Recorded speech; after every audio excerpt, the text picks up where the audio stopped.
We're here in Roswell where officials say a fire broke out early this morning and destroyed a church. Take a look at all of this debris. Contractors were out here today pulling out parts of the wall. You can see a bunch of ash and charred bits of wood here. The wall is now covered up with a tarp. They say contractors are expected out here early tomorrow morning to start making repairs. What Lead Athens hopes is that when you take a book out, you'll put another one back in.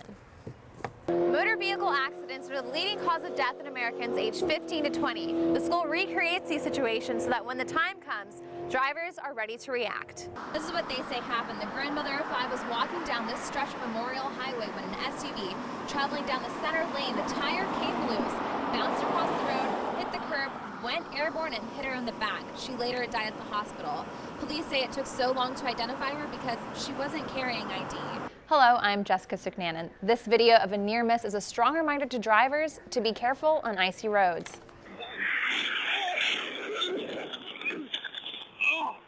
That frightening crash happened on a snow-covered road in Michigan. Police say an officer was helping another driver along a busy highway. An 18-year-old driver lost control and ran right into the officer and both parked cars. The officer was knocked into a ditch and suffered minor injuries. He was taken to a hospital, but police say he's expected to make a full recovery.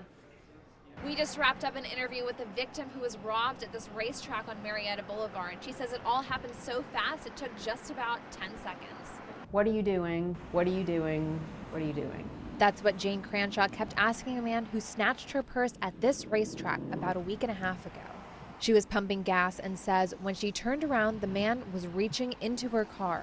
Her instincts immediately kicked in. So he grabbed my purse, I grabbed my purse as well, and his hoodie. She frantically chased him to his car. He started pulling away. I fell down on the ground at that point, and his left rear tire ran over my left leg.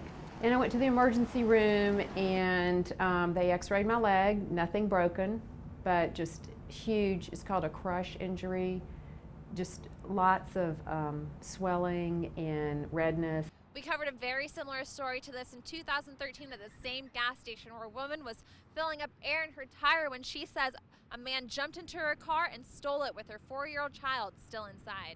You could have the car, you could have the purse, just give me my baby. Hillary Grotwald told us she jumped onto the hood of her car to stop the suspect, who eventually ditched the car. Her son was found unharmed.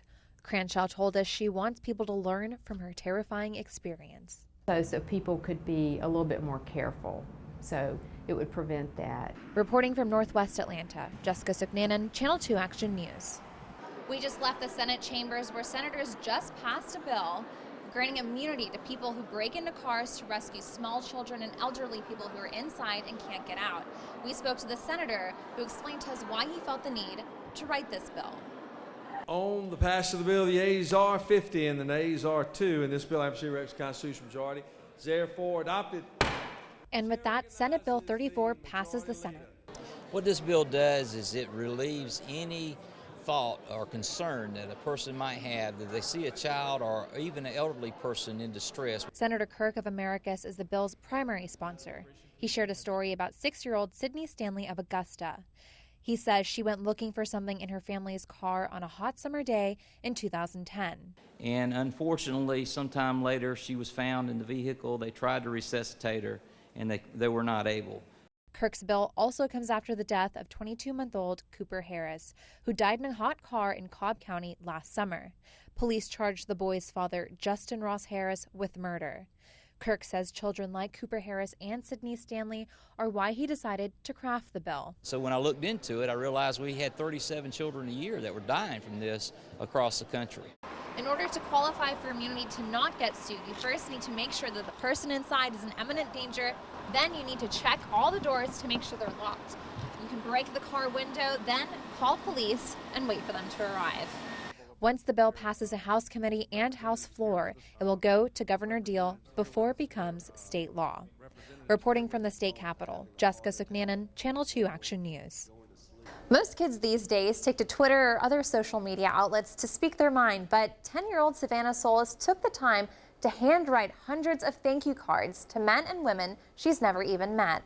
Savannah Solis traveled all the way from Texas to personally meet dozens of NYPD officers she calls her heroes. To my heroes, I want to say, don't stop. Please don't give up.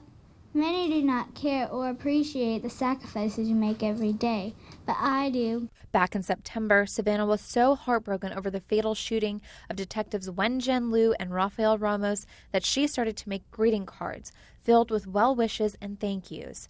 One card soon turned into 500, all handmade from Savannah to the NYPD during one of the department's darkest moments in history. Savannah is a very special girl. That means so much to myself and the NYPD. The cards boost morale and put smiles on faces here at the 41st Precinct in the Bronx, where Savannah received a warm welcome and a heartfelt thank you herself. It's amazing to know how a 10-year-old girl from over thousands of miles away has made such an impact on our lives. And for this we say thank you, Savannah. You are our hero. And the department gave this little girl with a big heart the royal treatment, an NYPD helicopter flyover, an award, and lots of love. I have a goal, and my goal is to tell as many police officers as I can that I love them and that I am thankful for all that they do for us. Savannah says she wants to give back, and when she grows up, she hopes to become a member of a canine unit.